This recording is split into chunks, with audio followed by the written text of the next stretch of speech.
আর এই মুহূর্তে আরো একবার সন্দেশখালীর সেই ছবি আপনাদের সামনে আমরা তুলে ধরছি, যেখানে তৃণমূল কংগ্রেসের নেতা অজিত মাইতি, যার বিরুদ্ধে ভুরি ভুরি অভিযোগ, সেই বেড়মজুর এলাকাতেই অজিত মাইতির বাড়িতে এই মুহূর্তে আরো একবার চড়াও হয়েছেন গ্রামবাসীরা। যে ছবি দেখা যাচ্ছে অন্যদিকে এই অজিত মাইতি তিনি আবার বলছেন তিনি নাকি ভয় পাচ্ছেন। অর্ণব আমাদের প্রতিনিধি এই মুহূর্তে আমাদের সঙ্গে রয়েছে। অর্ণব, বারংবার বিক্ষোভের মুখে পড়তে হচ্ছে এই অজিত মাইতিকে, এবং একই সঙ্গে গত 23 তারিখে আমরা দেখেছি কিভাবে জুতো দিয়ে পেটানো হয়েছিল তাকে, গ্রামবাসীরা তারা পিটিয়েছিলেন এবং একই সঙ্গে বাড়ি পর্যন্ত ভাঙচুর করা হয়েছে।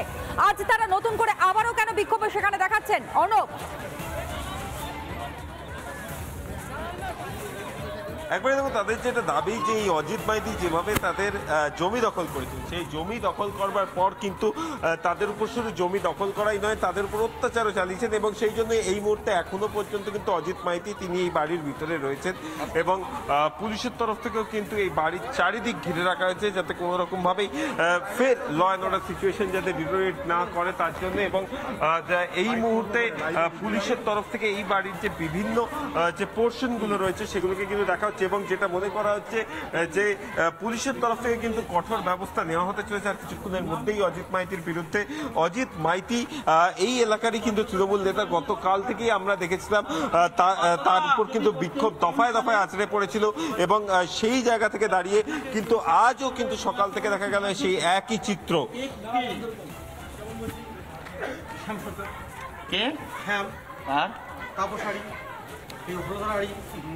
তারপর আমাদের কামালউদ্দিন লস্কর বলে একজন ছিল, ও মাথায় ছিল তাপসারি, তখন মেম্বার।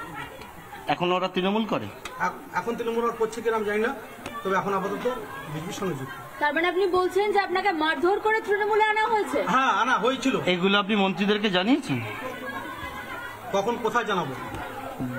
19 সালে কোথায় জানাবো? 19 সালে লোকসভার ভোটে যেটা ভাঙিপাড়াতে একটা ভোট পরবর্তী একটা হিংসা হয়। এখন জানিয়েছেন? এখন না, এখন কিভাবে জানাবো? এই এখন যখন এই দলে আছি, এখন যেটা ঘটনা ঘটছে সেইটাই। তাহলে আপনি তৃণমূলে আছেন কিন্তু মনটা ছিল বিজেপিতে? না, তৃণমূলেই আছে। তাহলে এখন এইটা বলছেন কেন যে আপনাকে? তাহলে আপনাকে মারধর করে বিজেপি থেকে তৃণমূলে আনা হয়েছে বলছেন? বারবার বলছি 2019 সালে নিয়ে এসেছিল। আচ্ছা, 2019 সালে তো শেখ শাহজাহান ছিল এখানে, সিরাজউদ্দিন ছিল এখানে। সেটাই বলছি তো, 2019 সালে যখন লোকসভার ভোট হয়, হ্যাঁ, তখন তো শেখ শাহজাহান সিরাজউদ্দিনরা ছিল দায়িত্বে। তাদের নির্দেশে কি মারধর করে নিয়ে আসা হয়েছিল? আপনাকে আবার স্পেসিফিক কোশ্চেন, আপনাকে 2019 সালে এখানে তো শেখ শাহজাহান সিরাজউদ্দিনরা ছিল তো, তৃণমূল কংগ্রেসই ছিল, তাহলে আপনাকে মারধর করে কারা নিয়ে এলো? তৃণমূল লোকেরই। সেটাই তো বলছি, আপনি শুনতে পাচ্ছেন না? তখন নেতৃত্ব কে ছিল? তখন নেতৃত্ব ছিল সিরাজউদ্দিন শেখ। তখন সিরাজউদ্দিন শেখ নেতৃত্ব ছিল। সিরাজউদ্দিন কে আপনি জানেন? সিরাজউদ্দিন শেখ হচ্ছে শেখ সাহেবের মেজো ভাই। মানে ওনার নির্দেশে আপনাকে তৃণমূলে নিয়ে এলো? শাহজাহান শেখ ওনার নির্দেশে আপনাকে তৃণমূলে নিয়ে এলো? বলুন, সিরাজউদ্দিনের জানতো আপনাকে তৃণমূলে আনার পিছনে যেরকম ভাবে নিয়ে আসা হয়েছে, তৃণমূলে জানতো? সিরাজউদ্দিন জানতো? তার মানে আপনি অত্যাচারের শিকার সিরাজউদ্দিনের থেকে? হ্যাঁ, আপনি সিরাজউদ্দিন শাহজাহানদের বিরুদ্ধে অত্যাচারের শিকার। তখন অঞ্চল সভাপতি, ওনার নেতৃত্বে এরা আমাকে দলে মেরে নিয়েছিল। এই কে অঞ্চল সভাপতি বলছেন? কে অঞ্চল সভাপতি, কার নেতৃত্বে, কারা? সিরাজউদ্দিন শেখ অঞ্চল সভাপতি ছিল। তারা এই তাপসারি ছিল বুথ মেম্বার, তাপসারি, শ্যাম সরকার, এই নামগুলো তো বলছি আপনাদেরকে, একটা নাম কতবার বলবো? মানে এই সিরাজউদ্দিনের নেতৃত্বে? হ্যাঁ, কি নেতৃত্বে আমাকে 2019 সালে এই পার্টিতে আনা হয়েছিল মেরে। আপনি আসতে চাননি? আমি তখন আসতে চাই। আর এখন আমাকে মারধর করে নিয়ে এসেছিল। আর এখন তাহলে আপনার বিরুদ্ধে? আমি সেই সময় থেকে এই দলের সঙ্গে যুক্ত। মানে তখন থেকে অনৈতিক কাজগুলো হতো? তখন থেকে কখন হতো এটা আমি বলতে পারছি না, ইদানিং শুনছি। এর আগে ঘটনাটা কি ঘটেছে আমি কি করে বলবো? মানে ওনার পরে জোর করে এলেন, তারপর ওনার কাছে জোর করে যখন নিয়ে এলো আপনাকে, তার পরবর্তীকালে গ্রামবাসীদের অভিযোগ তারপরে এই সিরাজউদ্দিনের হয়ে আপনি জমি দখলের কাজ করতেন? না, সিরাজউদ্দিনের হয়ে করিনি, নিজের থেকেও করিনি। বারবার বলছি আপনাদের কাছে, সবার কাছে বলেছি যে আমি যদি কারোর জমি জায়গা কিছু নিয়ে থাকি। জমি দখল হয়েছে না হয়নি? কারোর টাকা যদি হয়েছে, ইদানিং শুনছি হয়েছে, জমি দখল হয়েছে। হ্যাঁ, সেটা ডাক্তারের সেটা ডাক্তারের বিরুদ্ধেই বারবার বলছি। এখন উল্টো শুনছি আমার বিরুদ্ধে। আমি বলছি যে আমি কিছু নেইনি, কারোর জমি নেইনি। যদি নিয়ে থাকি প্রশাসন দেখুক, যেই মালিক এসে বলবে এই সম্পত্তিটা আমার, আমি দিব। মানে সিরাজউদ্দিন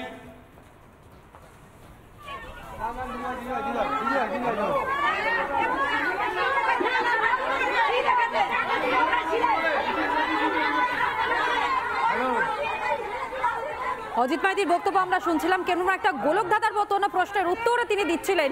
সত্যি তিনি কবে তৃণমূলে এসেছিলেন এবং তার আগে কোন রাজনৈতিক দল করতেন সেটা এখনো স্পষ্ট হচ্ছে না। অন্যদিকে বেড়মজুরের অপর প্রান্তে যেখানে মহিলাদের বিক্ষোভ, অনুপম আমাদের অপর প্রতিনিধি আমাদের সঙ্গে রয়েছে, একটু বিস্তারিত জানবো অনুপম।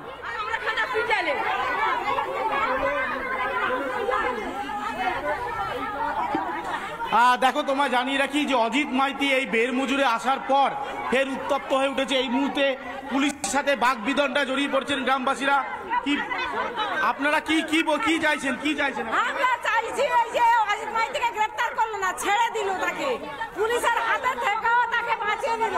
তাহলে এরকম সাজা সিরাজ তারাও তো আমাদের আরো পিসাই করে গাঙ্গে ভাসাতে দিয়ে যাচ্ছেন অজিত মাইতিকে, তাই তো? দেখো, এই মুহূর্তে মহিলাদের হাতে ঝাঁটা, আমি সেই ছবি দেখাবো। তুমি দেখতে পাচ্ছ ঝাঁটা হাতে মহিলারা রাস্তায় নেমে এসছেন। পুলিশ বোঝানোর চেষ্টা করছে। একটা কথা বলি, অন্য কেউ আসে তাহলে চলবে তো? পুলিশের কাজ কি? পুলিশের কাজ কি স্যার? ওই শেখ শাহজাহানকে ধরার 50 দিন হয়ে গেছে, শেখ শাহজাহানকে ধরা হয়নি। এবার ইনি কি যে অজিত মাইতি রিসেন্ট আমাদের গ্রামে, হ্যালো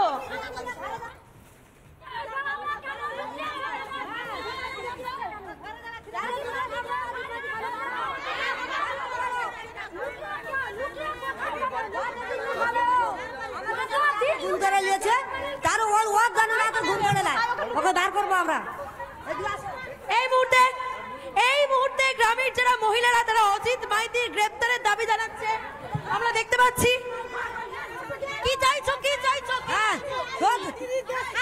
শাস্তি, শাস্তি চাই অজিত মাইতির।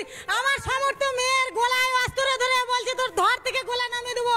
আমার স্বামীর কাছে বাড়ি, আমার স্বামী ভয়ে পালিয়ে। সাংঘাতিক অভিযোগ, সাংঘাতিক অভিযোগ, অজিত মাইতি তার মেয়ের গলায় অস্ত্র ধরেছিল।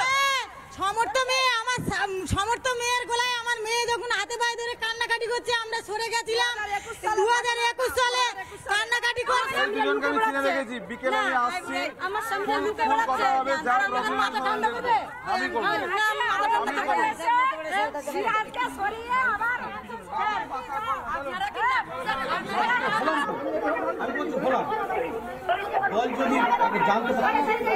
এই পথ কি আবার ছেড়ে দেবেন?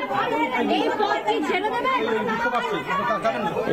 এই পদে থাকবেন? দল আপনাকে দিয়েছেন? না থাকার সম্ভাবনা বেশি, কারণ আমি এই পদে থাকলে পরে যেন পদে থেকে আমি আবার হয়তো পদ পেয়ে খুশি হয়েছিলেন? পদ পেয়ে খুশি হয়েছিলেন? আমি পদে খুশি হইনি। তা আপনাকে সঙ্গে কথা বলি তো পদটা দিয়েছে, তখন নিলেন কেন? কালকে যখন পদটা ঘোষণা হয়েছে আমি তখন ছিলাম না, আমার মেয়েকে আমি সেন্টারে ছিলাম। আচ্ছা, আপনার সঙ্গে কথা হয়নি পদ দেওয়ার বিষয়ে? না, আমার সঙ্গে কোনো কথা হয়নি। আজকে বলেছেন মন্ত্রীদেরকে যে আজকে পদ চান? পরে আমাকে ইটিভি বাংলা চ্যানেল। আপনি কি পদত্যাগ করবেন? হ্যাঁ, পদত্যাগ করব। কেন? অজিত মাইতি পদত্যাগ করার ইচ্ছা প্রকাশ